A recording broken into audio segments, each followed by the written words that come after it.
ಏ ದರ್ಶನ್, ಇವತ್ತು ಎಷ್ಟು ಕಲೆಕ್ಷನ್ ಆಗುತ್ತೋ? ಏನೋ ಅಣ್ಣ ನನಗೆ ಗೊತ್ತಿಲ್ಲ, ಕೌಂಟ್ರಲ್ಲಿ ಇರುತ್ತೆ ನೋಡ್ಕೊಳ್ಳಿ. ಏನು ಬರೀ 10,000 ಕಲೆಕ್ಷನ್ ಆಗಿತ್ತು ಇವತ್ತು? ಇವತ್ತಿನ ಪರವಾಗಿಲ್ಲ ಅಣ್ಣ, ನಿನ್ನೆ ಮೊನ್ನೆ ಆದ್ರೆ ಅದಕ್ಕಿಂತ ಕಡಿಮೆ ಆಗಿತ್ತು. ಇಲ್ಲ, ನೀನೇ ಸರಿಯಾಗಿ ಕೆಲಸ ಮಾಡ್ತಾ ಇಲ್ಲ. ನೀನ್ ನಾಳೆಯಿಂದ ಕೆಲ್ಸಕ್ಕೆ ಬರಬೇಡ. ಅಣ್ಣ ಹಂಗ್ ಮಾಡ್ಬೇಡಿ ಅಣ್ಣ, ಈ ಕೆಲಸದಿಂದನೇ ನಮ್ಮ ಮನೆ ಜೀವನ ನಡೆಯೋದು. ಅವೆಲ್ಲ ನನಗೆ ಬೇಕಾಗಿಲ್ಲ ಕಣೋ. ನೀನ್ ಫಸ್ಟ್ ಶಾಪಿಂದ ಹೊರಗಡೆ ಹೋಗ್ತೀಯಲ್ಲ.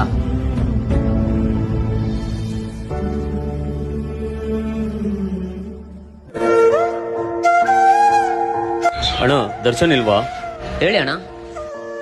ಇಲ್ಲ ಅಣ್ಣ ದರ್ಶನ್, ನಿಮ್ಗೇನ್ ಬೇಕು ಹೇಳಿ, ಅಣ್ಣ ಕೊಡ್ತೀನಿ. ಬೇಡ ಬಿಡ್ರಣ್ಣ.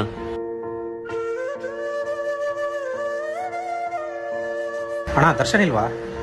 ಇಲ್ಲ ಅಣ್ಣ ದರ್ಶನ್, ನಿಮ್ಗೇನ್ ಬೇಕು ಹೇಳಿ, ಅಣ್ಣ ಕೊಡ್ತೀನಿ. ಇರ್ಲಿ ಅಣ್ಣ, ಮತ್ತೆ ಬರ್ತೀನಿ.